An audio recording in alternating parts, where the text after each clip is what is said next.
If you love great stories, you've come to the right place. Subscribe to my channel to make sure you don't miss any new videos. Like and share this video with your friends if you enjoyed it, and let me know your thoughts in the comments below. 00:15 a.m. Luke left the house past midnight. His objective was to visit Shadowside's only cemetery and loot some graves. He decided to go in his female form since he didn't want to risk being seen in his male form. Unlike Wednesday, he didn't have spectacular stealth. While his clairvoyance was helpful for figuring out how to move, it wasn't foolproof. If there was a group behind these disappearances, it was better to play it safe and avoid flying around recklessly. Wednesday also went out, but her destination was the Shadowside police station. This town feels dead at this hour, Luke thought as he walked briskly, his hands tucked into the pocket of his black hoodie. His head was covered by the hood, though a few golden strands escaped, swaying slightly with each step he took. It seemed normal for a town with fewer than 5,000 residents, especially on a weekday when there was school in the morning and adults had work. However, Luke knew that people disappeared here. As he walked, his thoughts began to drift to who might be behind these vanishings. A hide, like the one in Jericho. No, impossible. A hide is a loud and flashy killer, he thought, shaking his head. A hide would need to have incredible self-control, and that's difficult for their kind, given their strong killer instincts and emotional instability. They'd need someone to back them up and cover up their murders, but this shouldn't be the case here. If a hide were active in Shadowside, rumors of a serial killer would have already started circulating, even if dismissed as superstition. No matter how careful, sooner or later someone would have noticed something. A trail of blood, a scream in the night, something tangible. In Jericho, the hide's attacks had been brutal. And while it had a puppeteer controlling it, its wild nature left behind clues that eventually led to its exposure. In contrast, Shadowside was too quiet. There were no murder stories, not even vague suspicions. The crimes here seemed designed to vanish into thin air, as if the person, or people, responsible weren't just capable of eliminating their victims, but also erasing any trace of their existence. Luke passed in front of a small supermarket, its bright lights fully on since it was open 24/7, one of the few places still operating at this hour. In the parking lot near the curb and just a few meters from the supermarket entrance, 3 figures sat, talking quietly to pass the time: Violet, Simon, and Kate. They were aimlessly hanging out, as they often did on nights when boredom dragged them anywhere. Shit, what are they doing here? Luke thought without turning his head. He noticed the presence of the 3 normies thanks to his domain, which wasn't extended too far. He had assumed he wouldn't run into anyone on his way to the cemetery, at least not anyone he knew. So, he kept his domain limited to just a few meters. Violet, Simon, and Kate stopped chatting and stared at the hooded figure walking by. It wasn't common to see someone wandering the streets of Shadowside past midnight, let alone someone so covered up that it made them look suspicious. "Hey, who's there?" Simon muttered, raising an eyebrow as his eyes followed Luke's figure. Violet squinted, focusing on the blonde strands peeking out from under the hood. Something about the figure's build and way of walking felt familiar. "Wait a second, isn't that Tuesday?" Violet asked, standing up from the curb. Kate tilted her head, trying to make out more details, but Violet was already convinced. The familiarity was unmistakable. "Tuesday," Violet called firmly, her voice cutting through the stillness of the night. Luke didn't stop. Instead, he quickened his pace. However, he was careful. Keeping a human-like speed was crucial to avoid raising suspicion among the normies. "Hey, wait," Violet said as she started walking briskly toward Tuesday. Simon and Kate also stood up and followed her. "Looks like the night's about to get interesting," Simon said with a faint smile. Finally, something to break the monotony of Shadowside's routine. Kate let out a sigh. "Yeah, because there's nothing better than chasing someone through the streets in the middle of the night," she commented sarcastically, though deep down, she was curious. What was the new girl, the one who had turned the school upside down, doing walking alone at this hour? Luke, knowing that Violet and the others would catch up to him, began to think. Should I erase their memories? He thought, but internally shook his head. It would be easy, but where's the fun in that? How boring would grave robbing be without a little chaos and company? He reflected, a new idea forming. It might be fun to see how Shadowside's rebellious teens react when they find out Tuesday, the perfect, popular new girl, wants to rob graves. They might even tag along, and who knows, maybe help out. What? Luke asked with feigned irritation, letting his melodic yet dry tone linger in the air. Oh, it is you, Violet replied, crossing her arms. Why were you ignoring us? Ignoring? I'm here talking to you. I don't know what you're talking about, Luke said. Violet sighed, knowing arguing with Tuesday was pointless. Whatever, she muttered, rolling her eyes. What are you doing out here? It's late, and there's school tomorrow, she added, her gaze scanning Luke from head to toe, noting the clearly suspicious attire. A black hoodie and dark pants, seemingly designed to blend in. And what about you? You can be out at this hour, but I can't, Luke countered.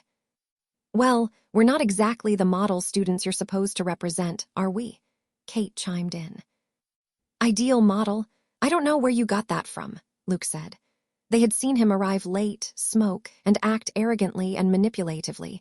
He was clearly no ideal role model. Seriously, what are you doing here? It's not normal for someone like you to be wandering around alone at this hour, Violet insisted. Luke stayed silent for a few seconds, as if hesitating to answer. It would make his response more believable. Let's just say I've got a nighttime project, he finally said. A project? Simon asked, raising an eyebrow. Yeah, I'm going to rob a grave. Well, one grave, maybe 2 or 3, Luke replied casually, as though he were announcing a trip to the store. There was a brief silence.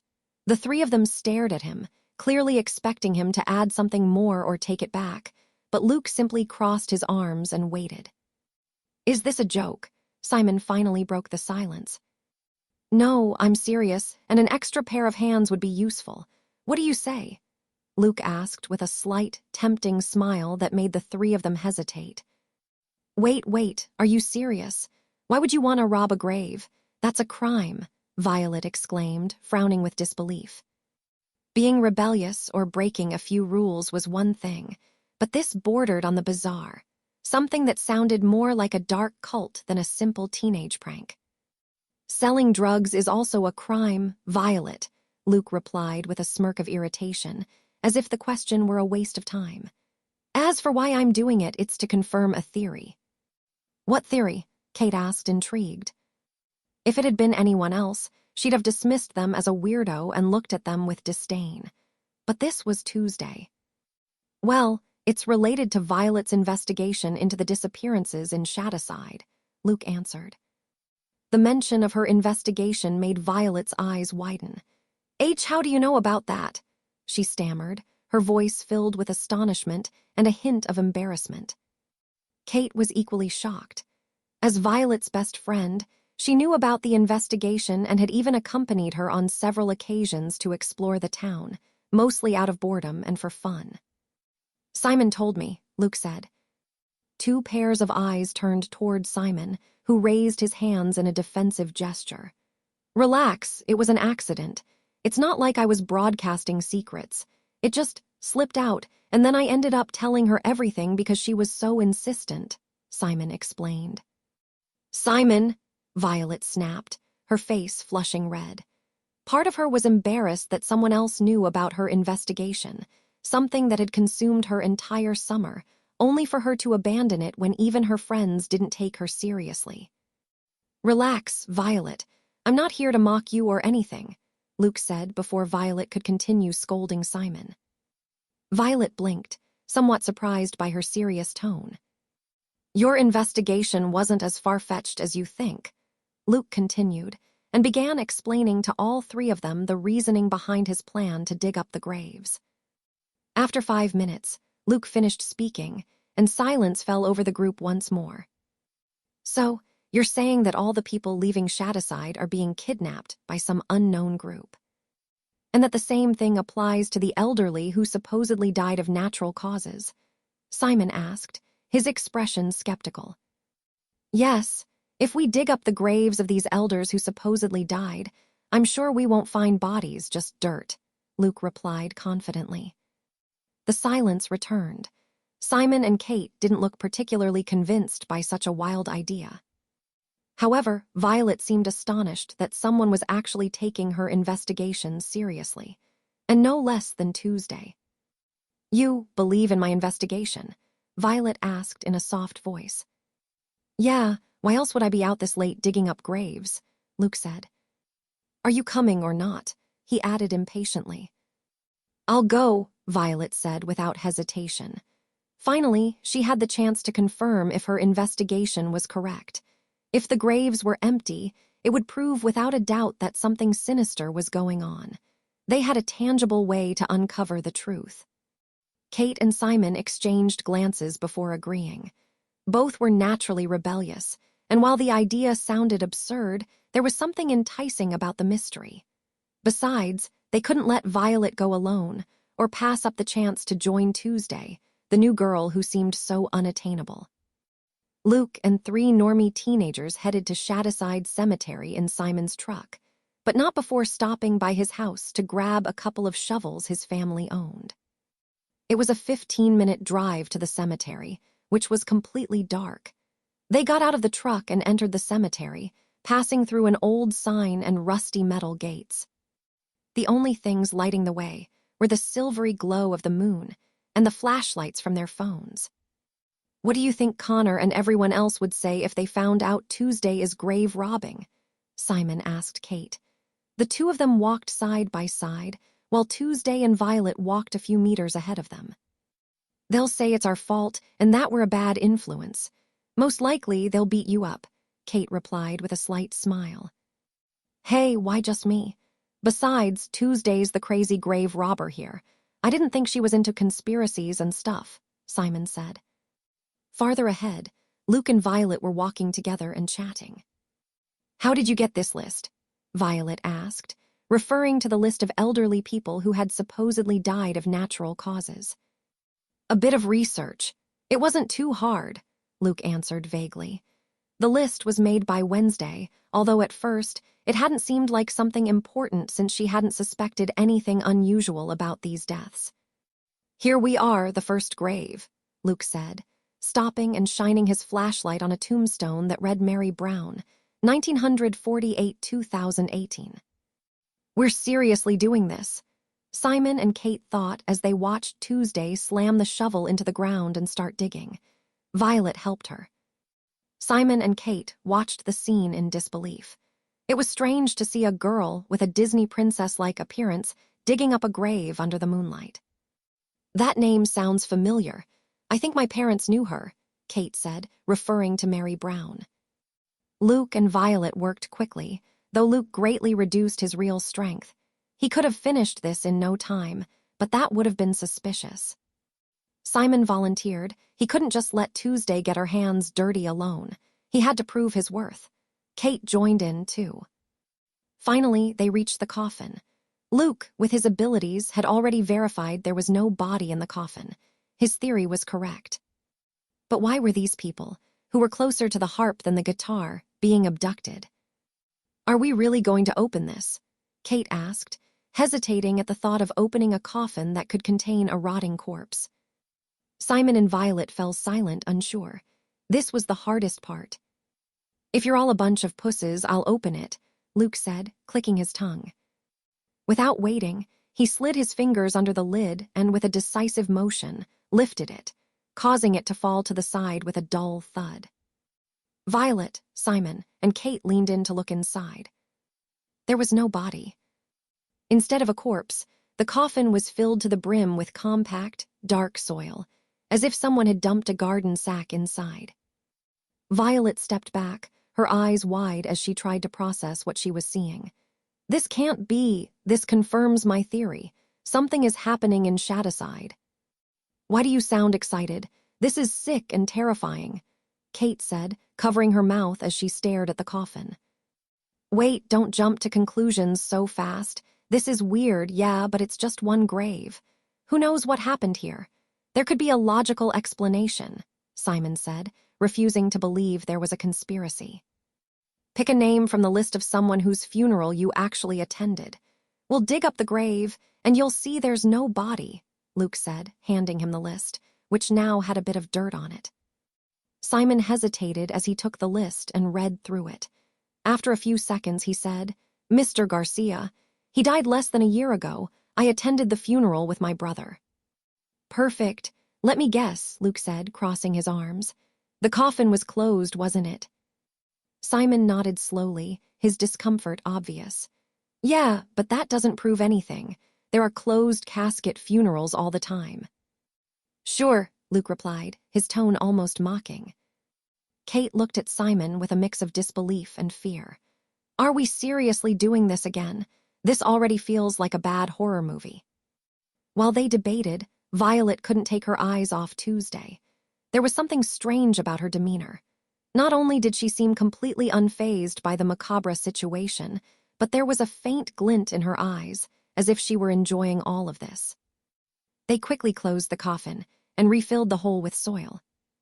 After that, they searched for Mr. Garcia's grave, who had died at 68 years old. The process was quicker this time since the group took it much more seriously, especially Simon and Kate. The result was the same, a grave with no body, just soil. Simon dug through the dirt, trying to find something, but there was nothing, just dirt. Luke wasn't satisfied with 2 graves. He made the group dig up 3 more graves, a process that took a lot of time since it was no simple task. However, no one cared. Each empty grave they found proved that something sinister was happening in their town. "Convinced, Simon?" Luke asked, crossing off the 5th name on the list. Simon didn't respond, but his conviction was written all over his face. He was now questioning what the hell was going on, who had taken these bodies, or worse, whether these elderly people had ever truly died and had instead been abducted while still alive. "We need to call the police," Kate said in a serious, trembling tone. "We're not doing that because, trust me, if someone has been staging fake funerals, that person or group has the entire system in their pocket," Luke replied. Kate frowned, not fully understanding. "What do you mean by that?" she asked, glancing at Tuesday. "Think about it. These people were declared dead. They went through autopsies, funerals, the whole official process. That means doctors, coroners, and even the police must be involved. If we go to the police with this, the only thing we'll accomplish is getting labeled as crazy. Or worse, they'll want to silence us for knowing too much," Luke explained. "Wait, maybe that could be good bait to draw out the criminals," Luke thought. If the enemies tried to silence them, they'd be in for a surprise when they ran into a psychic with a triple aura hidden in his backpack. "Are you saying the entire police force and the coroners are in on this?" Simon asked. "I don't know, but it's a possibility. If someone's covering up these disappearances, or if the dead were never really dead, the people responsible for issuing those death certificates must be part of it," Luke replied, though he wasn't entirely sure. Maybe everyone had just been deceived, and the police and others weren't actually corrupt. Violet, who had been silently observing, nodded thoughtfully. "That makes sense. If we go to the police, we're basically admitting that we know something corrupt is happening. They probably won't believe us, or worse, they'll come after us." "Yeah, which is why it's better to keep quiet for now and keep investigating. At the very least, we need to figure out if there are corrupt cops or coroners involved," Luke said.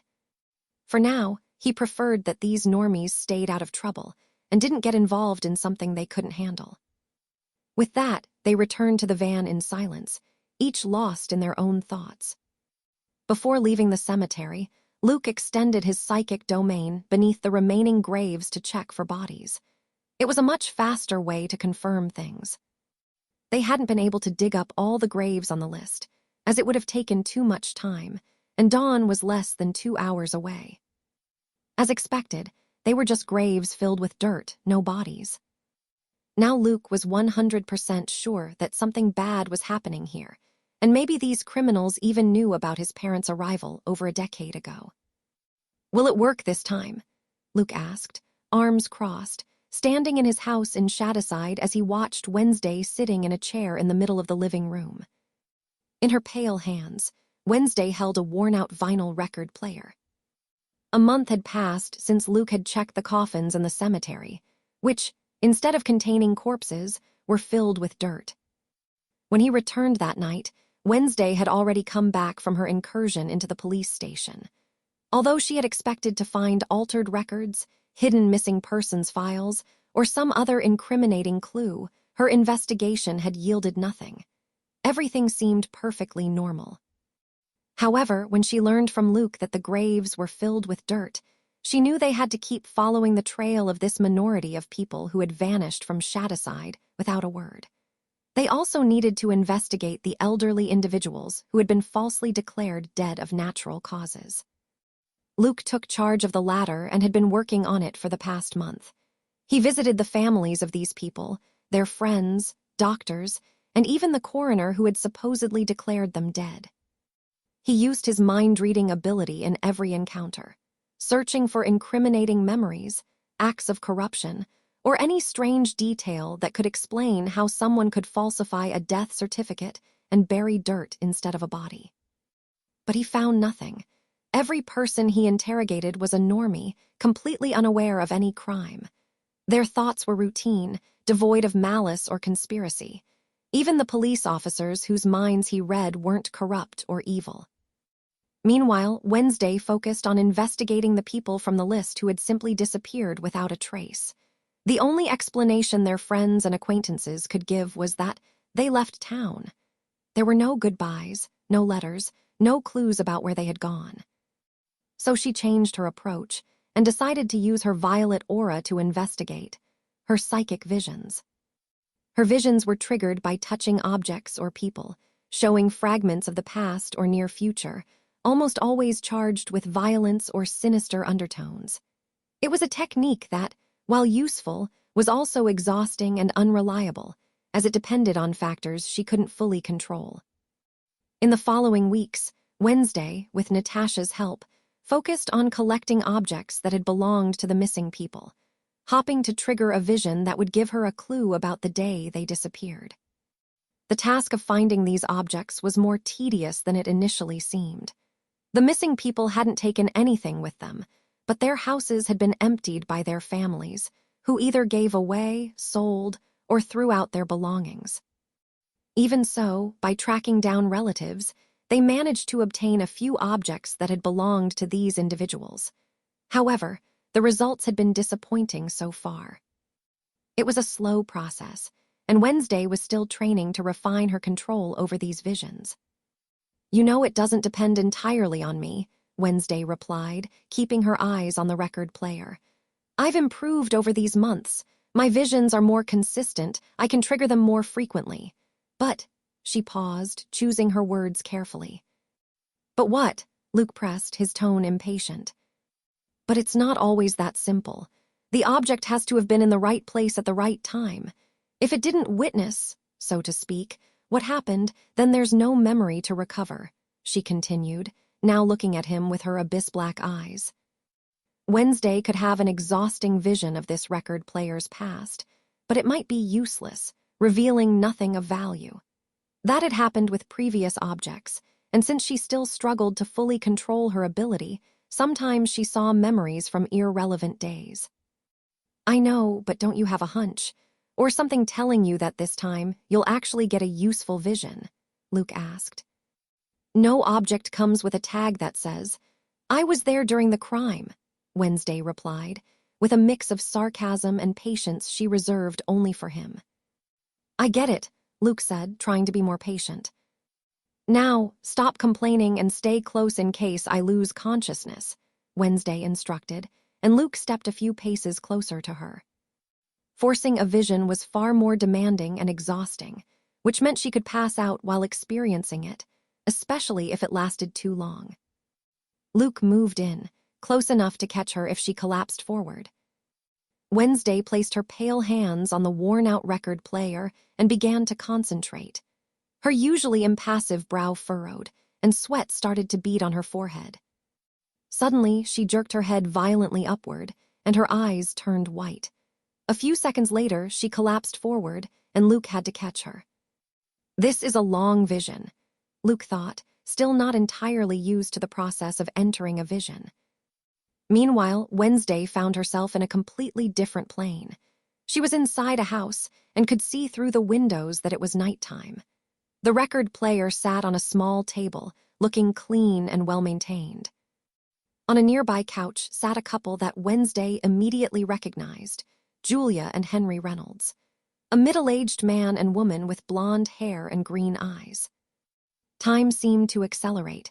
Just seconds later, the peaceful atmosphere shattered. Two figures appeared out of nowhere, like shadows materializing from the darkness. Both wore black hooded robes that concealed their faces, leaving only a faint glimpse of their jaws visible. Their movements were unnaturally fast, almost a blur to Wednesday's eyes, partly due to the nature of the vision. Before Julia or Henry could react, the hooded figures knocked them out in the blink of an eye. Then each one lifted a normie, ready to take them away. But at that moment, everything faded, and Wednesday was pulled back to the present. The first thing she saw was Luke's face, very close to hers. She also noticed that Luke was holding her in his arms like a princess. "I said you will catch me, not carry me in this stupid way," she muttered. "Your neck was stiff looking up. A little scary, so I thought it would be good for you to look up," Luke replied, still seated in the chair, holding Wednesday in his arms. "I see," Wednesday said thoughtfully, but made no move to get down. After all, it was comfortable. This time, the mental fatigue and neck pain were far worse than before. "Did you see anything useful?" Luke asked. "Yes, very useful," Wednesday replied and began recounting the vision to Luke. "Hooded figures again," Luke muttered in frustration. "Yes, though I didn't see their faces. I know they were outcasts based on the level of strength they displayed in the vision, and also the type of outcast," Wednesday added, dragging out her words for suspense. "What type of outcast?" Luke asked eagerly.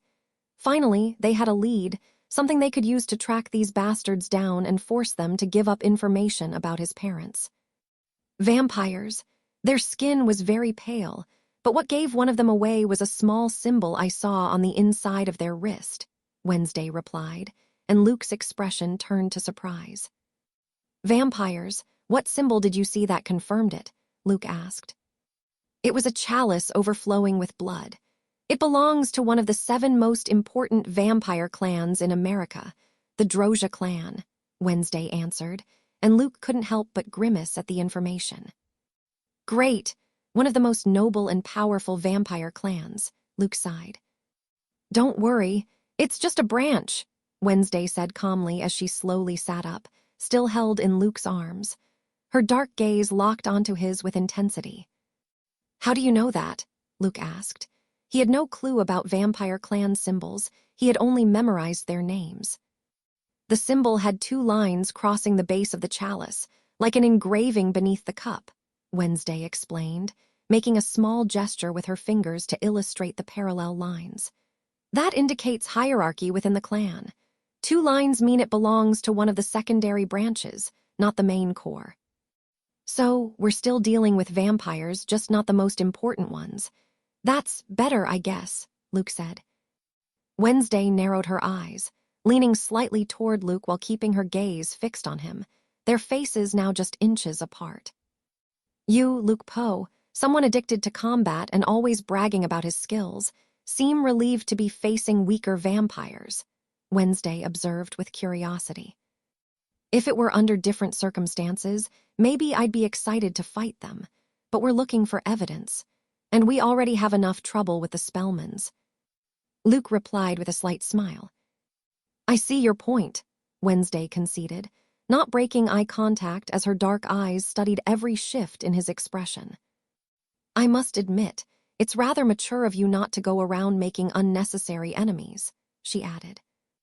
"Hey, don't treat me like some immature kid," Luke complained, frowning slightly, though the expression faded when he caught the hint of a smile on Wednesday's lips. "I'll only believe it completely if, when the time comes, you manage to face these vampires without killing them," she said, tilting her head slightly, a thoughtful look on her face. I won't kill them. At least, not yet.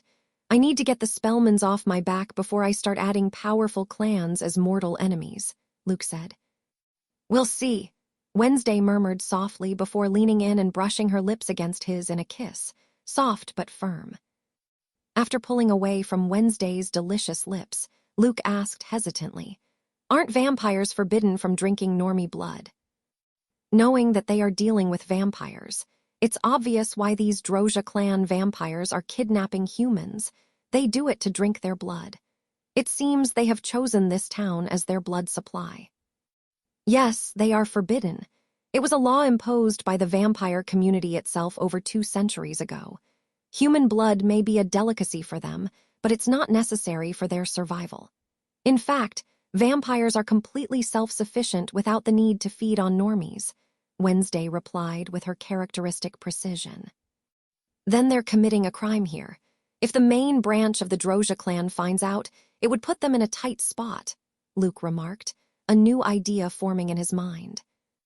A tight spot, Wednesday repeated, her tone carrying a hint that made it clear she didn't see the situation as lightly as Luke did.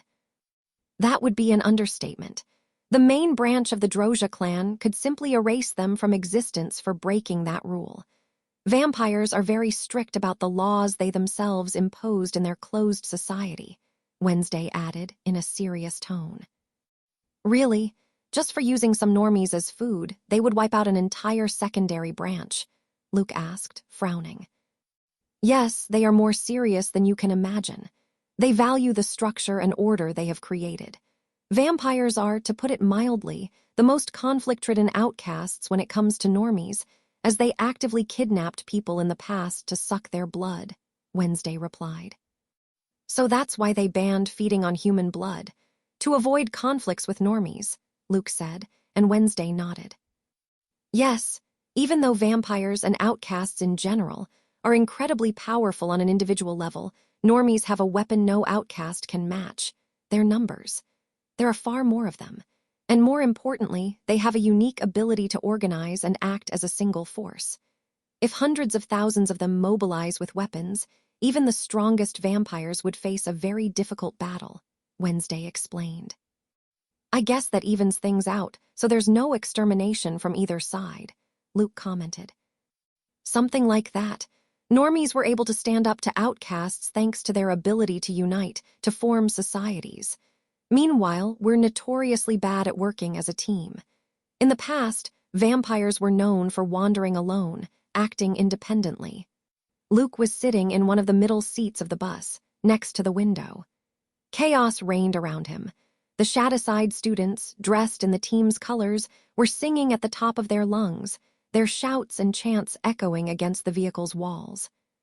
Some were banging on the seatbacks in rhythm with the songs, while others waved small flags in their school's colors, shaking them with fervor. Luke remained silent. With one arm resting on the edge of the window and his chin propped on his hand, he stared outside. His face was blank, completely detached from the commotion around him. Through the glass, he watched as the landscape slowly changed, the buildings of Shadowside giving way to the road that connected both towns. His mind, however, was far from the game. He was thinking about the vampire clan and whether they would find any trace of them in Sunnyvale. After spending more than a month in Shadowside, it was obvious they weren't based there. That left only 2 options. Either they had their base in Sunnyvale or in the forests separating the 2 towns. Near the middle of the bus, a tall, lanky boy wearing a black Shadowside hoodie and with messy hair climbed onto a seat, turning to look at those behind him. With a teasing smile and a glint of excitement in his eyes, he raised his hands and started shouting. Come on, losers. What's with this dead town energy? Shadowside doesn't stay quiet. And this time, we've got the advantage. We have the goddess Tuesday on our side, he added with a wide smile. The students on the bus erupted into cheers and laughter. Yes, a girl shouted from the front, banging the bus ceiling with her hand. Tuesday, monarch of Shadowside, show them who's in charge here. A chorus of Tuesday, Tuesday, rose among the students, chanted as if it were a war cry. Are you going to say something, or are you just going to let them keep worshipping you? Violet asked with a strange expression. Luke shifted his gaze from the window, his perfect features barely softening into a small, arrogant smile. Then he gave the slightest nod, barely noticeable, yet everyone caught it. The effect was immediate and electrifying. The students exploded into even louder shouts, as if Tuesday's gesture had confirmed that she was, in fact, their monarch. Some began clapping, others banged on the windows, and more than one shouted, "There it is! Our monarch has our back." Over the past month, Luke had abandoned his act as the popular student, the persona he had meticulously crafted when he took on the identity of Tuesday. And yet, his popularity had only grown with each passing day. For Luke, this had been nothing more than a social experiment. Like an actor testing out a role, arrogant smiles, words that felt like commands disguised as suggestions, and calculated gestures that left everyone mesmerized. It was a game to him, a large-scale manipulation to see just how much he could influence those around him. How easy was it to shape people's perceptions and emotions? Turns out, it was easier than he had thought. However, the novelty of this game quickly wore off.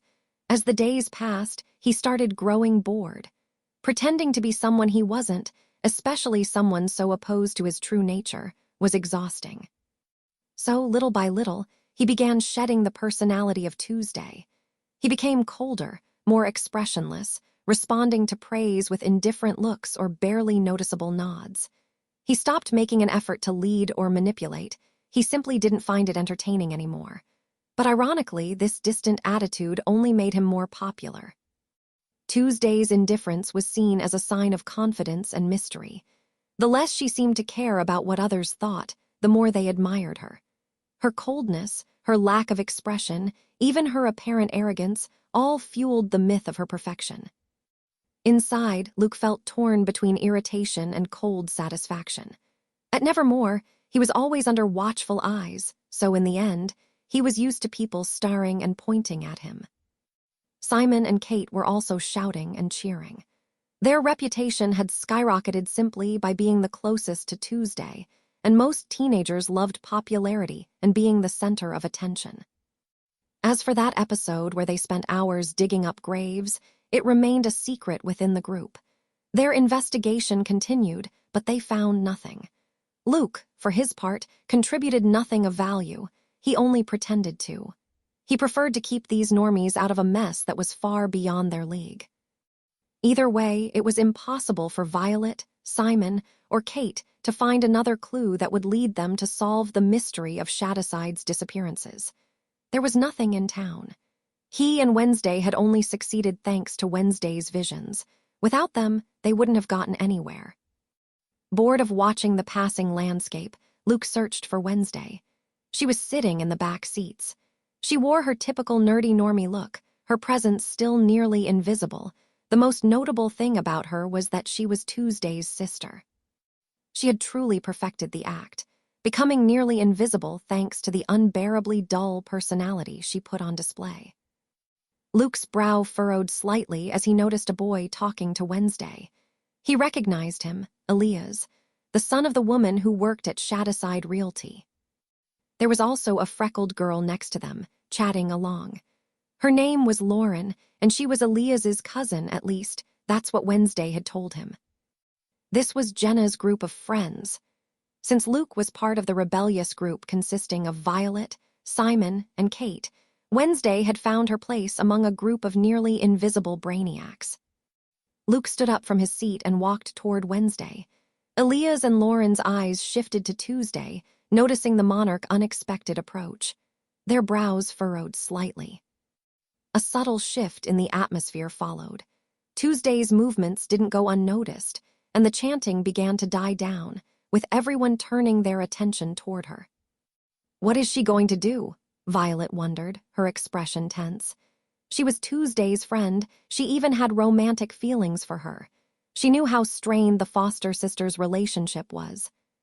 In fact, everyone knew. The foster sisters had different fathers, creating an emotional distance between them.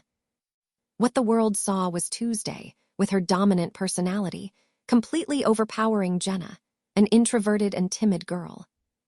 "Sister, do you need something from me?" Jenna asked in a trembling, utterly submissive tone. In Luke's mind, he admired Wednesday's phenomenal acting.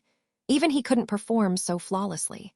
His girlfriend was truly a multifaceted genius. "No, I was just wondering, why are you coming to the game? Shouldn't you be locked away in your cave studying or something?" Luke said, his voice dripping with mockery and contempt, his arrogant smile fixed on his sister. Jenna, hearing the cutting tone, lowered her gaze even further, biting her lip and clenching her hands. Aaliyah's and Lauren's brows furrowed at Jenna's reaction. I wanted to attend the game," Wednesday replied in a quiet voice. "Oh, of course. You wanted to come to the game to, I don't know, try to flirt with some guy, right? Get your first kiss. And if you're lucky, lose your virginity," Tuesday said with a small laugh that echoed maliciously through the bus. The other students laughed along, if you could even call Tuesday's words a joke. Jenna didn't say a word. She just sat there in silence, her head bowed. Aaliyah's was about to retort to Tuesday, ready to defend Jenna. He couldn't stand such treatment from one sister to another. It was too cruel. As he was about to say something, Violet beat him to it. "Enough, Tuesday. That's enough," she said quietly but firmly, standing in front of Tuesday and grabbing her sleeve. The silence that followed was nearly complete. The students' eyes turned to Violet, surprised that anyone would dare stand up to the monarch of Shadowside. Only one person in the past had ever openly dared challenge Tuesday. It had been Violet herself when she had confronted her in the cafeteria, complaining about being late because of her. "Enough?" Luke asked, his tone almost curious but laden with coldness, slowly turning his head toward Violet. Tuesday's sky-blue eyes met Violet's, and Violet felt a slight tremor inside her, though she forced herself to remain composed. The eyes of Tuesday, which many feared. Beautiful eyes that could belong to a princess from a fairy tale, yet crowned by a face that, though beautiful, radiated an intimidating authority. An unreal beauty accompanied by an aura so oppressive that no one, absolutely no one, dared to challenge her. Violet swallowed but didn't back down. "Yes, enough of tormenting your sister," she said. "Tish, whatever," Tuesday muttered, roughly pulling herself free from Violet's grip and returning to her seat under the gaze of everyone. All eyes followed Tuesday, surprised she had dropped the issue so easily. "Why all the silence? Keep chanting," Tuesday snapped, glaring at the guy in the black Shadowside hoodie with messy hair who had been leading the chants. The guy immediately followed the command, and the rest of the students returned to the enthusiastic atmosphere of the game, fearing Tuesday's wrath. Violet stayed where she was, sighing in relief. Many gave her respectful looks. Wednesday slightly lifted her head, which she had kept lowered until then. Her dark, abyss-like eyes looked at Violet. There was a cold glint in her gaze that didn't match the shy and submissive image she had portrayed just moments before. She hadn't liked at all that Luke had given in to Violet's demands. Wednesday closed her eyes for a second, taking a deep breath, and when she opened them again, Jenna Foster's mask was back in place. Violet didn't notice Wednesday's cold gaze, as Simon and Kate approached her to show their respect for being the only person who could speak to Tuesday in that tone. Aaliyah's and Lauren also didn't notice that small and quick change in Jenna, as they were still watching Tuesday. "Are you having fun?" Wednesday asked Luke through their telepathic link. Her mental voice was as cold as ice. Luke flinched slightly inside. He knew that tone better than anyone. His sweet girlfriend was upset, even if she didn't show it openly. "What? Why are you mad?" Luke responded through the link, keeping calm, though his confusion was evident. There was a brief silence before Wednesday's icy voice reached his mind again. "I'm not mad, Luke. I'm disappointed." "Disappointed? Why? We planned it this way, remember? You as the submissive sister, me as the cruel sister. We manipulated their perceptions however we wanted," Luke said, confused. "It wasn't what you said that bothered me. You know I don't care if you insult me in front of them. It's part of the game," Wednesday's cold voice persisted. "Then what?" Luke asked. What bothered me was that you gave in to Violet. That bothered you? It wasn't a big deal. Violet intervened, and well, I thought it was better to let it go so we wouldn't ruin the mood. Everyone knows she's close friends with Tuesday. It would be weird for me to be so aggressive and cruel with her, don't you think? Luke explained. Weird. Giving in is a crack in the personality you project and created yourself. Everyone knows Violet is lesbian, Wednesday replied, her mental voice cold but now tinged with something deeper, a barely contained hint of jealousy. What does that have to do with anything? Luke asked. Tell me, Luke, when you're in Tuesday's body, do you see Violet as a possible romantic interest? Do you find her attractive? Do you flirt with her? Maybe the idea of having a relationship with a woman in a female body excites you, Wednesday asked. What? Where are you getting that from? Of course not. Luke replied quickly, outraged by the insinuation. Are you sure? Because from where I stand, you seemed quite agreeable with her. So docile, even. And everyone knows Tuesday isn't docile, Wednesday insisted, her voice cold, but clearly filled with a possessiveness Luke knew all too well. It wasn't anything like that, Wednesday. I just thought it was better not to cause more problems.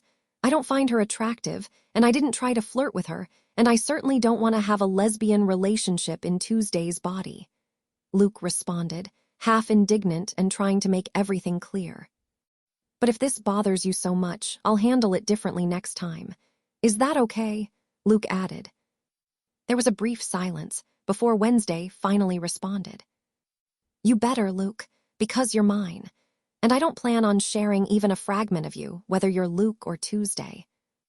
You don't have to worry about that, Wednesday, Luke said, unable to avoid smiling slightly, recognizing that unique mix of coldness and possessiveness from Wednesday. The Sunnyvale football field was at full capacity.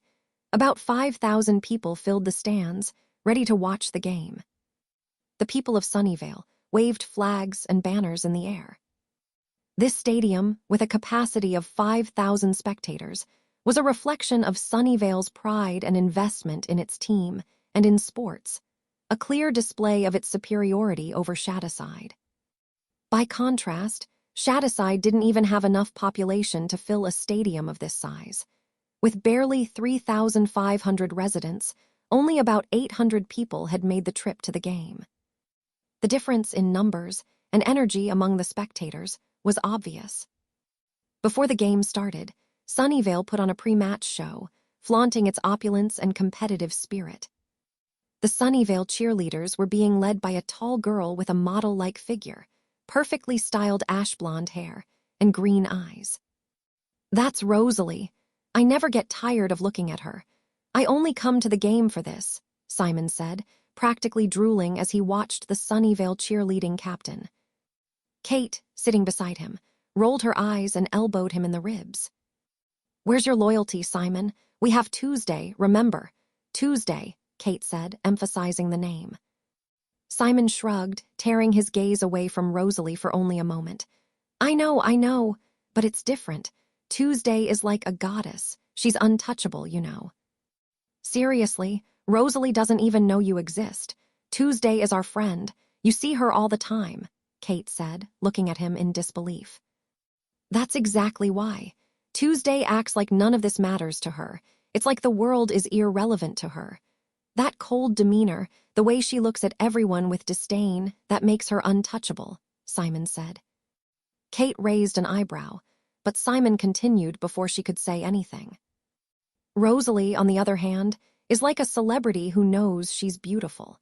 She loves being the center of attention and acts exactly how you'd expect someone like that to act, Simon explained. Kate scoffed, crossing her arms. She wanted to argue, but something inside her couldn't deny what Simon was saying. As much as she hated to admit it, there was something about Tuesday that made her unique, even to her, a straight girl. Tuesday had made her question her sexuality more than once. But when she looked at Rosalie, all she felt was jealousy, and her self-esteem took a hit. As Rosalie and her teammates performed flawless acrobatics, the Sunnyvale crowd erupted into cheers, clapping enthusiastically as the stadium's giant screens zoomed in on her. With every ovation, Rosalie looked more satisfied, basking in the adoration of the crowd. The worship of normie masses, so easy and exhilarating, Rosalie thought, executing a perfect flip and landing gracefully. The roar of the audience surrounded her, feeding her in a way they would never understand. It wasn't just ego, it was power. Despite her disdain for these simple humans, these mortals living their insignificant, fleeting lives, she couldn't deny how much she enjoyed the way they looked at her. To them, she was a goddess, an untouchable figure of perfection and magnetism. When Sunnyvale's performance ended, it was Shadowside's turn. The Shadowside cheerleaders and marching band did their best, with Violet playing in the band. The difference between the two performances was stark. Shadowside couldn't match Sunnyvale's grandeur. Murmurs, laughter, and boos came from the rival crowd throughout the show. However, Shadowside wasn't done just yet. When the band's music stopped, Madison, Shadowside's cheer captain, stepped onto the field. She took the microphone with a calmness and confidence that contrasted with the hostile atmosphere around them. "Well, it seems our humble little performance wasn't enough for you," Madison said in a light, almost mocking tone that momentarily silenced the laughter. The Shadowside cheerleaders stepped aside, forming a semicircle as Madison extended an arm toward someone standing just behind the formation. "Now, let's introduce our monarch, the monarch of Shadowside." A murmur spread through the stadium. The spotlights turned toward a figure wearing an oversized black hoodie with the Shadowside logo, the hood pulled up over their head. The Sunnyvale crowd looked confused. Some laughed again, while others began speculating about the person's identity. "When did I even say yes to this?"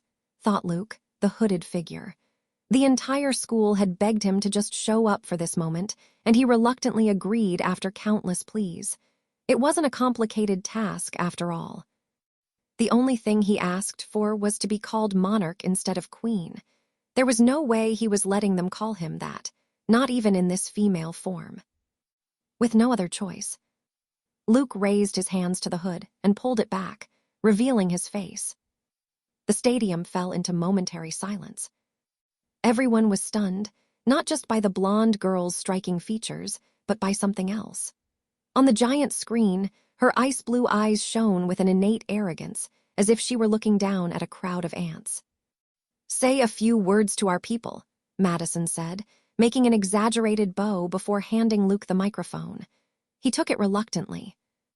"You better win this game, or you made me waste my time coming here," Luke said, his voice laced with irritation at all the attention. Despite the annoyance and authority in his tone, the crowd was taken aback when his voice echoed through the stadium speakers.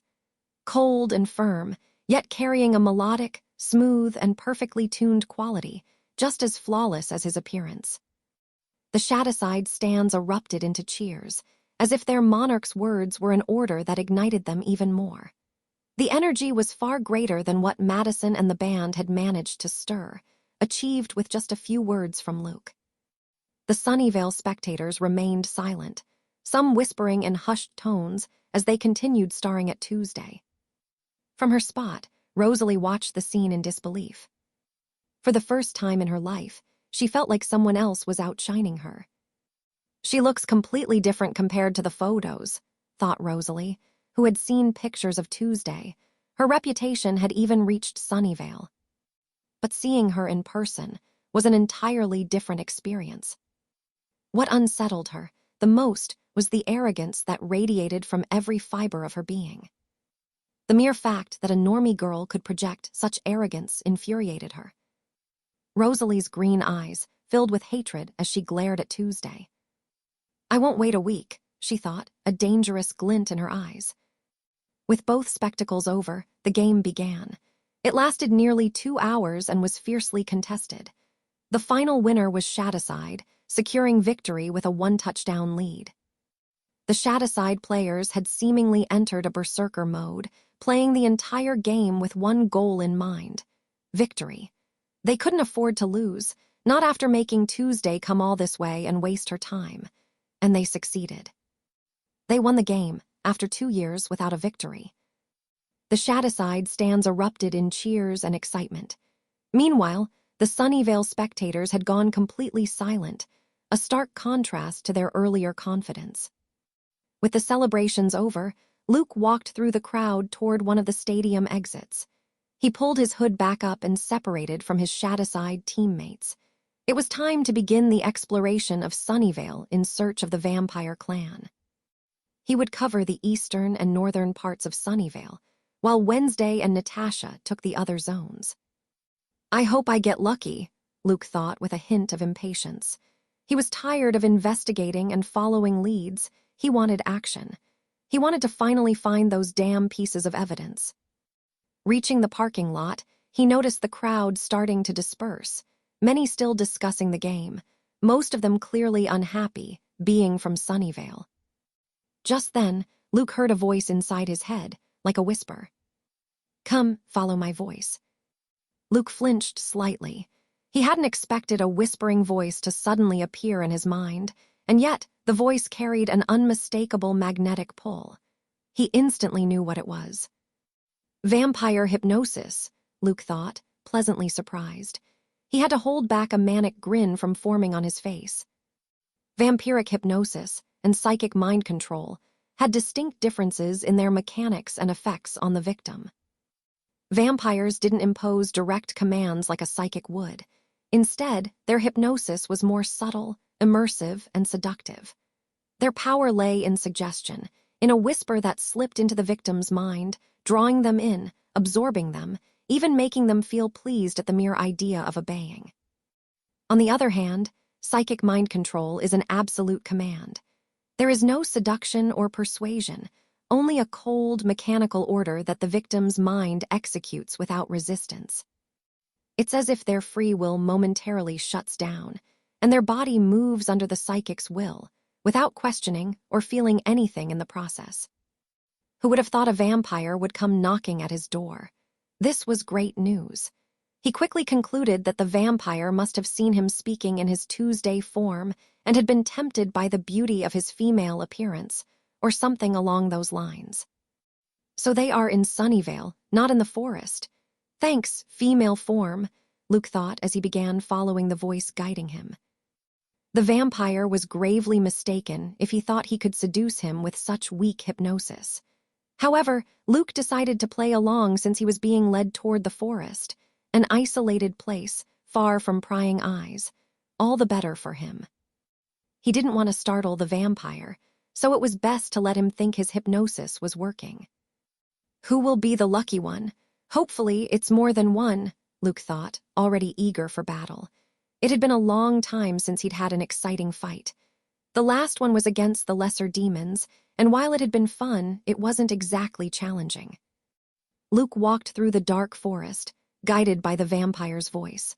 More than 20 minutes had passed since he started following it, and his thoughts were a mix of impatience and curiosity. As he walked, his mind kept analyzing the situation. This group of vampires, a secondary branch of the Drozhia clan, worked with great meticulousness to cover their tracks, making it seem as though the disappearances were just people leaving town. But where was that meticulousness now? The way the vampire had lured him in was anything but subtle, anything but careful. Tuesday was an important figure for Shadowside, known throughout the school and the entire town. She had even made a strong impression in Sunnyvale. Her face had been displayed on every big screen in the stadium. If she were to disappear tonight, it would be noticed immediately. This was an impulsive abduction, something that didn't match the calculated modus operandi of these vampires. Why were they acting so foolishly now? After a few more minutes, Luke reached a slightly more open area. The trees remained tall, with thick trunks spaced apart, creating a broader field of vision. At the edge of the clearing, he saw 3 figures.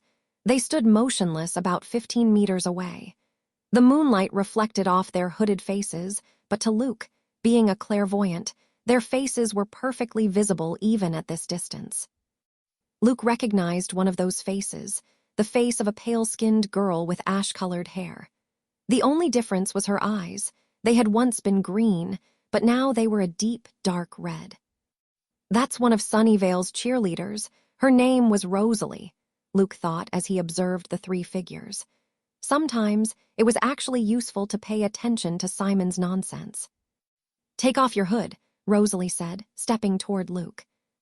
Luke obeyed, bringing his hands to the hood and revealing his face. He wanted to see exactly what this trio of vampires intended to do.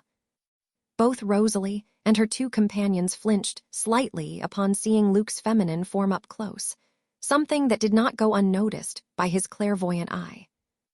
Rosalie frowned as she got a closer look at Tuesday's face. She did not seem pleased at all to see someone who surpassed her in beauty. Before Rosalie could make her next move, hurried footsteps echoed around them, and within seconds, two more figures arrived. Luke had to restrain himself from reacting, as doing so would reveal that Rosalie's hypnosis had no effect on him. He recognized the two newcomers, two teenagers from Shadowside who shared a class with him, Elias and Lauren. They were even part of Wednesday's group of fake friends. What the hell were they doing here? And more importantly, the speed at which they arrived made it clear they were outcasts. It was impossible for them to be normies. Are they vampires too? Luke thought, confused. He had read Elias' mother's memories, and there was nothing in them indicating that she was a vampire or that her son was one. Besides, these two had spent a lot of time at school with Wednesday, someone extremely observant. It was unbelievable that she hadn't noticed. She won't take this well, Luke thought. If Wednesday found out about this mistake on her part, that two vampires had fooled her, she wouldn't be happy at all. "What are you doing?" Elias asked, looking at Rosalie and the others. "Shut up, half-breed. We don't owe you any explanations," Rosalie scoffed, clearly in no mood. "Half-breed," Luke thought. "What you're doing is too risky. Everyone will notice this girl's disappearance on game day," Elias exclaimed, refusing to back down. "We know that, idiot." "We're not going to kill her or make her disappear," the lanky guy said irritably. His complexion was pale. He stood nearly 1.95 meters tall, and his dark hair was relatively long. "I'll just mark her. Let her suffer a little," Rosalie added, licking her lips and baring her sharp fangs. "They're not as stupid as I initially thought," Luke mused. A vampire's bite could cause nightmares, sleep disorders, persistent pain at the wound site, and a state of weakness. "Why, this isn't what we were asked to do," Lauren asked, slightly confused by the change in plans. "Because I said so," Rosalie snapped, before making a quick motion with her hand. A burst of blood shot from her palm toward Lauren, who barely had time to cross her arms in an X to shield herself. Lauren was sent flying backward, crashing hard against the trunk of a tree. Deep cuts formed on her forearms, bleeding profusely. Elias quickly rushed to her side to help her and check if she was okay. "I'm tired of your questions," Rosalie said with a sneer of disdain, briefly glancing at Lauren and Elias before turning her attention back to Luke and approaching him at a steady pace. When she got close, just as she was about to extend her pale hand toward her victim's neck, Luke looked at her. His eyes snapped out of their supposed trance, locking onto Rosalie's crimson gaze. She froze, startled by the sudden change. Before she could react, Luke spoke in a cold tone. "Kneel." The command reached Rosalie's brain. She couldn't even resist for a second. Her knees buckled, and in an instant she was kneeling before Luke, who gazed down at her with an icy stare. That wasn't all. Luke pulled his leg back and, using all his physical strength, drove his knee straight into Rosalie's face. The beautiful vampire's nose shattered, a couple of teeth flew out, and blood gushed from her mouth. Luke hadn't even used his telekinesis to enhance the blow, yet he still managed to knock Rosalie out cold. Though psychics had less physical strength than certain types of outcasts, like werewolves or vampires, their power still surpassed that of a normie. If he landed a well-placed hit with full force on a vampire like Rosalie, who wasn't specialized in endurance, knocking her out was easy. The place fell into silence. Rosalie's two vampire companions stood in shock, unable to comprehend what had just happened. As for Lauren and Elias, they stared wide-eyed at Tuesday, the supposed normie girl who had arrived in Shadowside just over a month ago. Tish, what a weak vampire. You're lucky I'm not allowed to kill you. Luke's irritated, disdainful voice broke the silence. He had expected Rosalie to put up more of a fight, or at least endure more than a single blow. You bastard, who the hell are you? The lanky vampire shouted in fury, about to lunge at Luke. But he was stopped by his companion, who, unlike the other two, had maintained a serious expression from the start. Don't be reckless, Alex. She's a psychic, he said in an irrefutable tone. Alex stared at him for a moment before reluctantly holding his ground. You're right. We need to attack her together, Armand, Alex said, trying to contain his rage at seeing his sister unconscious on the ground, her face a complete mess. A psychic, Elias thought, looking at Tuesday as if she were a stranger. He had never imagined that she was an outcast like him, let alone that she belonged to the psychic race. Does that mean Jenna is one too? He wondered, full of doubt. What is a psychic doing here? Armand asked. Luke observed him closely and realized he was the strongest of the three, or at least that's what his authoritative stance over Alex suggested. Am I not allowed to be here? I understand that this is your territory and that you use Shadowside as a blood farm for normies, but that doesn't mean I'm forbidden from coming, Luke replied with a slight mocking smile. Luke's response made Armand, Alex, Elias, and Lauren's expressions darken with surprise and unease. This isn't good, Armand thought, panic beginning to set in, but he forced himself to stay calm. They needed to warn his father and the others. Without hesitation, Armand swiftly pulled out a pristine ceremonial dagger and placed it in Alex's hands.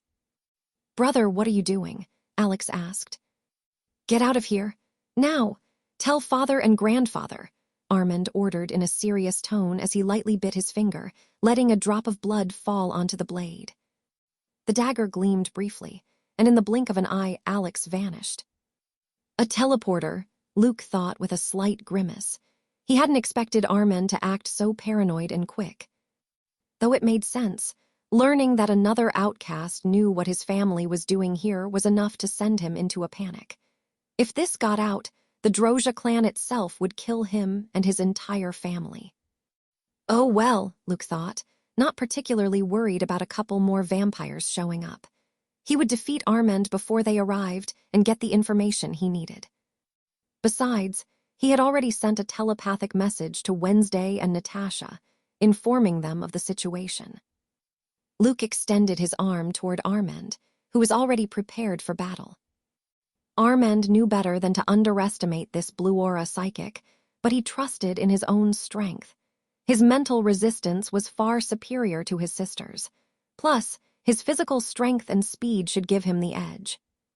Why is she extending her arm? Armand thought, feeling a sudden twinge of unease. They were over 10 meters apart. There was no way this blue aura psychic could attack him from that distance without moving. But the moment that thought crossed his mind, his expression darkened.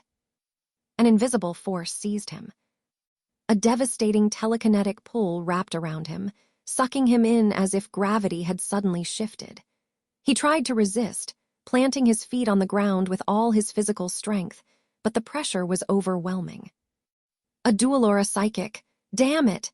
He thought as his body was yanked toward Luke, completely out of control. The wind howled in his ears. As Armand hurtled toward him at high speed, Luke clenched his fist, waiting for the perfect moment. The instant Armand reached him, rushing in like an out-of-control bullet, Luke struck with flawless timing. Boom! The impact was brutal. Armand's face collided directly with the punch, amplified by the sheer velocity at which he was being pulled. His head snapped back violently, his skin rippling from the force, and a shockwave echoed through the air. It was like smashing a baseball with a steel bat. A sickening crack resonated as Armand's nose shattered instantly, sending a spray of blood in every direction. His teeth crumbled under the overwhelming force, some splintering, others ripped out completely. Armand didn't get blasted backward. His body plummeted straight down. His head crashed against the ground with a dull, heavy thud, kicking up a cloud of dust and fragments of earth. He lay motionless. His face, pressed into the dirt, bore the imprint of Luke's fist, seared into his skin like a burning brand. Blood soaked his mouth, seeping between his shattered teeth. His breathing was weak. Why is he so weak? Luke thought, his expression twisting in confusion as he realized Armand had been knocked unconscious. Why is he so weak? Luke thought with a confused expression as he realized that Armand had lost consciousness. The place fell silent once more, with only the sounds of the forest at night filling the air. Lauren and Elias stared in shock. What they had believed to be a normie had defeated their familiar with a single blow. So this is a psychic, Lauren and Elias thought, their eyes fixed on Tuesday. It was the first time they had ever seen a psychic. Moreover, they also noticed that she had 2 auras, something they had read was even rarer. Luke looked down at Armand with a rather disappointed expression. He hadn't expected the vampire to be unable to withstand even a single blow from him, nor to be completely helpless against his telekinetic strength. They must be the youngest of the secondary branch, Luke thought, shaking his head. If he wanted an exciting fight, he would have to face the family leader of this branch. Luke turned his head toward Lauren and Elias, who instinctively took a step back, their foreheads covered in sweat. Elias swallowed hard as he felt Tuesday's sky-colored eyes fixate on him. Before, he hadn't understood how this girl could be so arrogant, but now he was beginning to understand. Luke made a small motion with his hand. He directed his telekinetic force toward the 2 teenagers, and in an instant, they stopped moving, completely immobilized. What the hell? Elias thought, shocked as he struggled to break free from the invisible force restraining him, but no matter how much he tried, he couldn't escape. Why can't I break free? Lauren thought. Equally astonished, her feet lifted off the ground, and she, along with Elias, began floating toward Luke. My strength over 2 tons, it's useless, Elias thought, panic setting in. The chance of survival seemed to be 0. Their enemy didn't even need to exert himself to have them at his mercy, and he hadn't even used his blue aura. Luke applied pressure on Elias and Lauren, forcing them to kneel close to him. Your mother should know you're a vampire, but she's a normie. How did she hide that from me when I read her memories? Luke asked. He didn't have much time before more vampires arrived. He needed to get the information as quickly as possible, while also clearing up some doubts. Digging through Elias' memories would take too long, and it was likely that his mind was protected, just as his mother's memories had been. You read my mother's memories? Elias asked in shock. Luke didn't respond. Instead, Elias felt one of the fingers on his right hand twist into an unnatural position, sending a sharp wave of pain through him. Answer my question if you don't want a painful death. I already know that your branch of the clan is kidnapping normies to drink their blood. If this comes to light, the main branch of the Drozhia clan will kill all of you, Luke said in a cold, impatient tone. So if you want to live, and don't want me to tell the other vampires of the Drozhia clan what you're doing here, answer my questions, he added. Will you really let us live and not expose us? Lauren asked in a trembling voice as she looked into Luke's eyes. She knew he wouldn't hesitate to kill them if they didn't cooperate. I keep my word. I don't care if you're kidnapping a few normies and using them as food. Now, answer or, Luke said, raising his hand toward Lauren. If Elias refused to talk, he would torture his cousin to make him comply. All right, we'll talk, Elias blurted out quickly. He didn't want Tuesday to torture and kill his cousin before making him suffer the same fate. Good, be quick. I have limited time, Luke said, lowering his hand. You couldn't figure out that my mother had a half-blood son because of an artifact my grandfather created. It acts as a mental veil that blocks psychic intrusions. It passively encrypts specific or important memories, so when you entered her mind, you didn't notice any resistance and assumed she was just a regular normie, Elias explained. An artifact? Luke thought, his lips curling slightly in annoyance. He was still inexperienced in reading memories, which was why he hadn't realized it. He simply hadn't been able to train this ability much. Does this artifact have another function? Like making the normies of Shadowside unaware of how strange it is that so many people are disappearing from their town? Luke asked. Elias nodded and began to explain briefly. The interrogation continued for about 10 minutes. Luke wanted to clear up some doubts about what was happening in Shadowside and how these vampires had managed to hide everything so perfectly. If it weren't for Wednesday's visions, it would have taken him much longer to find out that vampires were behind all of this.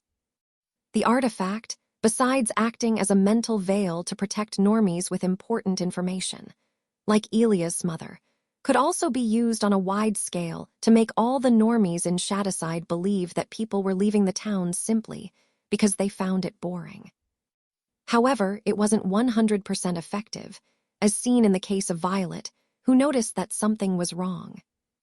For this reason, Elia's grandfather had sent the discriminated branch of the family to Shadowside to handle the cover-ups in case anything went wrong, and to take care of the entire process of making normies disappear and sending them to the main family. This discriminated branch consisted of only 4 people, Elias and his mother, and Lauren and her father, 2 normies and 2 outcasts. The secondary branch of the Drozhia clan was composed of 8 pureblood vampires, 2 hybrids, and 2 normies. At the head of the clan were Elias' grandparents, Niklaus and Alina. They had 3 children, 2 sons and a daughter. The eldest son married a female vampire and had 3 children, Rosalie, Armand, and Alex, 2 of whom had already been defeated by Luke. The second son didn't have any pureblood vampire offspring. He had a brief affair with a normie woman from Shadowside, resulting in Elias, a half-normie, half-vampire hybrid who inherited vampire genes. The third daughter also had no pureblood vampire children. She had an affair with a normie man from Shadowside, leading to the birth of Lauren, Elias' hybrid cousin.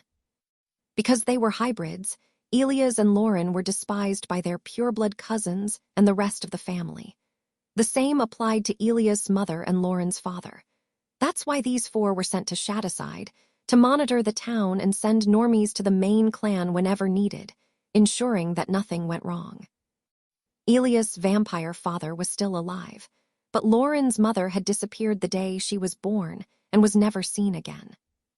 This meant that Luke, Wednesday, and Natasha would only have to face 4 real enemies: Elias' grandparents, Niklaus and Alina, his father and his uncle.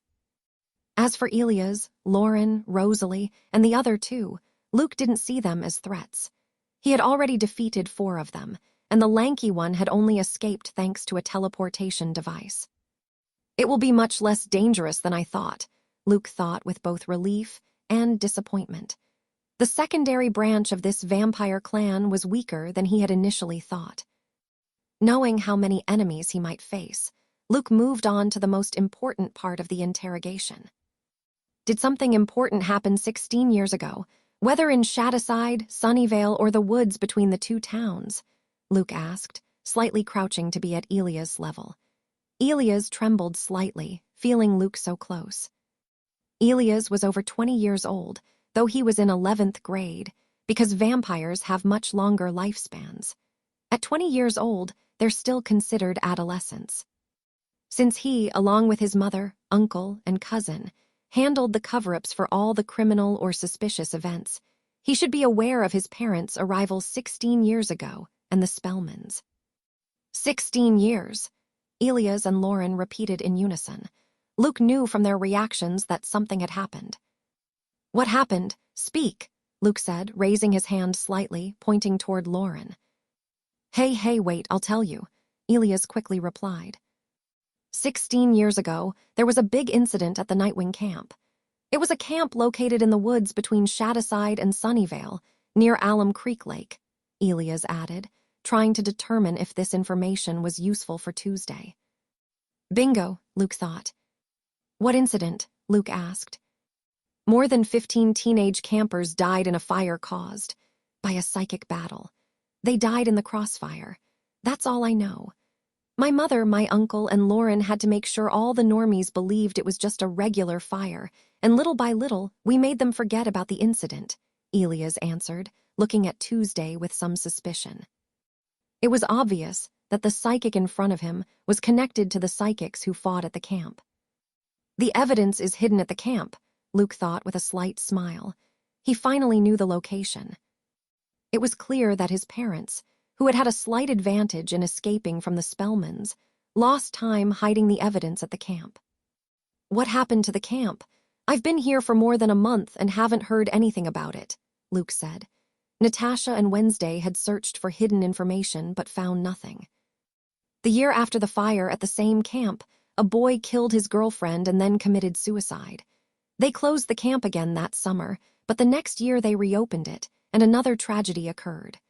A group of 3 friends drowned in the lake. All 3 died. This tragedy was the last nail in the coffin, and the camp was permanently closed, Elias responded. Did you also make everyone forget about that with the artifact? Luke asked, and Elias nodded. Yes, my grandfather wanted to keep both towns normal and without any major incidents, since it would be very dangerous if they found out what they're doing here, Elias said. If any vampire from a major clan were reported, they would kill everyone for breaking the rule of drinking normie blood, especially doing it systematically for so many years. That artifact seems a bit broken, Luke thought. In Jericho, they changed the image of Crackstone after hundreds of years of hiding the true story and spreading false propaganda about him. Here, though, they managed to make all the inhabitants of Shadowside and Sunnyvale completely forget about an incident that happened 16 years ago, an incident where several people died. Tell me the exact location of the camp, Luke said, and Elias answered honestly, without lying. He didn't care much about what Luke was looking for. As long as they weren't killed, he would cooperate. All right, let's go, Luke thought, as his feet began to lift off the ground. Elias, Lauren, Rosalie, and Armand also started to fly. Then Luke began to fly at high speed, though not at maximum, heading toward the Nightwing camp. Is she taking us with her too? Elias thought, seeing how he was more than 20 meters off the ground, flying at great speed. Let's cooperate. We can't defeat her, let alone escape, Lauren said, looking at Elias, who heard her voice as a whisper in his head. I know, I don't want to die, Elias said to Lauren. His pureblood cousins were weak against Tuesday. Now she was flying, carrying 4 people. Her strength was too uneven. They couldn't win no matter how much the 4 of them fought against her. As Luke traveled to the camp he had shut down many years ago, Wednesday and Natasha were facing off against vampires from the Drozhia clan. Neither of them imagined that, on this very night, they would be confronting the secondary branch of this important vampire clan. They found the vampire's base, a mansion perched atop a hill in Sunnyvale. They managed to locate it thanks to Luke, who interrogated Elias and instantly relayed the information to Wednesday and Natasha through their telepathic group link. However, they did not expect to be discovered by the vampires of the Drozhia clan. Thanks to Luke, they knew that a vampire had escaped using a teleporter and would alert the others. That was why they had planned a surprise attack when the vampires left in Luke's direction. They wanted to buy time for Luke to reach the abandoned camp and retrieve the evidence without any setbacks. After that, they would leave Sunnyvale and Shadowside. But their surprise attack was uncovered, and they were nearly caught off guard by an unexpected counterattack. It seemed these vampires had a method to monitor the areas surrounding their mansion. We're not here to fight, Wednesday said, after gracefully dodging a dangerously lethal attack from a well-dressed, elegant middle-aged vampire. Hard to believe, considering you were lurking around our gardens like a rat. Besides, thanks to your companion, we know that you're aware of what's happening here, the middle-aged vampire scoffed, eyeing Wednesday and Natasha with arrogance. That must be Alina, Elias and Lauren's grandmother, Wednesday thought, analyzing the woman with her dark eyes. She had to be over 100 years old. Upon learning from Luke that Elias and Lauren were hybrid vampires, Wednesday had been quite surprised, though she would never admit it. She had never once suspected them. If she ran into them now, she wouldn't let them go so easily. Even though she had played them by using a false identity and personality, she hated being played with the same trick. That psychics would uncover what's happening here, said the most wrinkled man among the vampires, his voice rough. Niklaus, the leader of this branch, Wednesday thought, now focusing on the middle-aged man with silver hair, pale skin, and red eyes. Your children must have done something foolish, Niklaus added, turning his gaze toward the two men who appeared to be in their 30s. We're sorry, father, the two men said in unison, bowing their heads respectfully. Niklaus scoffed lightly before shifting his piercing gaze back to Natasha and Wednesday. Alex, the one who had alerted his family about the psychics, remained silent, his head lowered, lacking the courage to meet his grandfather's or father's eyes. His father shot him a glance filled with disappointment and anger. I'll say it again. We're not here to fight. We don't care if you use Shadowside as your blood farm. If we get what we came for, we won't say anything. We're psychics. We don't care about the rules vampires impose on themselves, Wednesday said in an icy tone. So the blonde girl's sister is also a psychic, and completely different from what I observed before, Alex thought. He had watched Jenna, and she seemed like a timid, cowardly girl. However, now, even he felt fear at the empty gaze and monotone voice of the girl. They know too much. We can't let them leave, Elia's father said in a tone just as icy as Wednesday's while conjuring a blood sword that hardened in his grip. Wednesday clicked her tongue in annoyance. If she weren't on an undercover mission, she would have already launched herself at them with her dark scythe, slicing off the heads of these arrogant vampires who fed on weak normies. I am Wednesday Adams. Would you rather have the Drozhia clan hunting you or my family? Wednesday asked threateningly, with a hint of irritation in her voice. She hated using her family's name to intimidate enemies. All the vampires were stunned by this revelation. Their expressions faltered now that they realized they were facing a member of the Adams family, one of the 6 great psychic families, far more powerful than the entire Drozhia clan. Your face did seem familiar, Niklaus murmured, narrowing his eyes at Wednesday. As the eldest daughter, she was famous, especially after reviving and killing Crackstone, not to mention being the girlfriend of Luke Poe, the psychic who possessed 3 auras, something unheard of in their world. His gaze then shifted to Natasha. You must be the shapeshifter, he added. Natasha's body immediately shifted back to her original form. There was no longer any point in keeping up the disguise. Wait, if you're not Jenna, then who is Tuesday, really? Alex asked in disbelief. If these 2 girls had been using false identities, then the same had to be true for the beautiful blonde girl. However, something was off. No one had ever heard of a blue aura psychic with otherworldly beauty. It was as if she had appeared out of nowhere. Both Alex and the other vampires had only one name come to mind. Luke Poe, Elena finally asked, her tone filled with disbelief. Your brains aren't so bad after all. You are meticulous criminals, Wednesday said with a faint, cold smile. I wish those 2 vampires good luck against Luke. He's not very patient when he doesn't get what he wants. Brother, Alex thought, his mind racing to Armand, who was prepared to fight Luke when he teleported away. It was impossible. His brother had no chance against the legendary 3-aura psychic who had defeated Crackstone, killed 2 highly talented spellmans, slain a 100-year-old Gorgon, and even fought lesser demons. My children, the 30-year-old man murmured anxiously. If anything happened to them, his wife, may she rest in peace, would never forgive him. Stay put, Adrian, I'll go, Niklaus said. You 2 take care of these girls.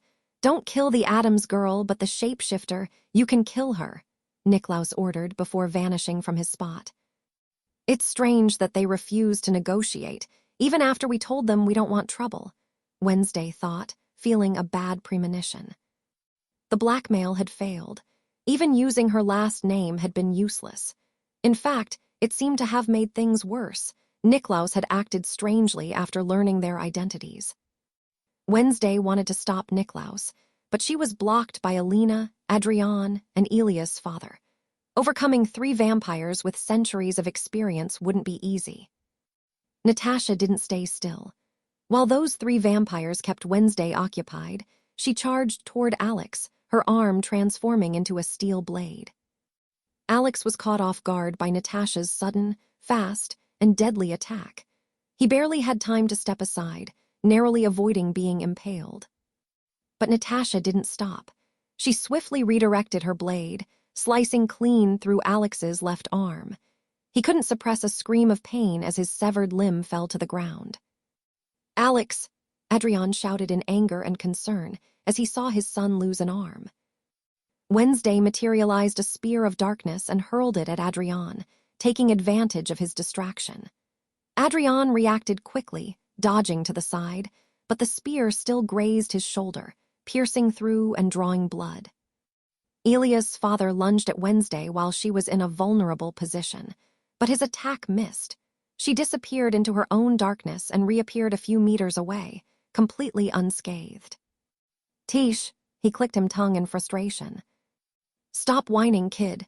For a vampire, you're pretty pathetic," Natasha sneered, looking down at Alex, who was kneeling and clutching the stump where his arm used to be. Just as Natasha was about to behead Alex, a mist materialized in front of him, blocking her attack. It was Alina, who didn't stop after deflecting the strike. She immediately launched hardened blood projectiles at Natasha, forcing her to dodge as she retreated. Alina didn't continue her attack on Natasha, as her priority was to check if her grandson was okay. Natasha stepped back to stand next to Wednesday. Both had a cold look directed at the vampires. "The negotiations failed," Wednesday commented, her tone lacking much concern. "Yes, let's finish this quickly and go with Luke to the camp," Natasha said, wiping a small line of blood from her cheek. Wednesday nodded and said, "I'll tell Luke he can deal with the other vampires now." After that, she sent Luke a telepathic message, letting him know that it no longer mattered to keep these vampires alive. They had no intention of reaching an agreement. So there was no point in keeping them alive and being merciful. Thanks for watching this episode. Like, share, and follow for more interesting stories and narrations. Thanks a lot.